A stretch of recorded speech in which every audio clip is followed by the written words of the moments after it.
L'épisode d'aujourd'hui, il démarre avec mon chat, Aswad, mais c'est pas son sujet que l'on va discuter, on va parler de Zayd ibn Omar.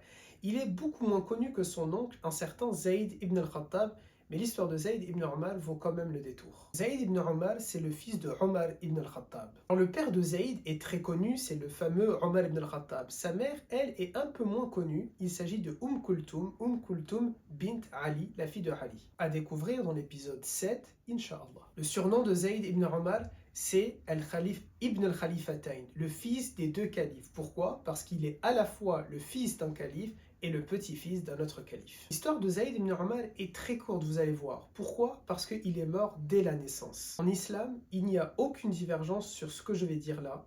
Tous les enfants qui meurent à la naissance entrent au paradis et de façon éternelle. Alors pourquoi parler de Zayd ibn Omar s'il est mort dès la naissance? Justement pour tirer un enseignement et une leçon.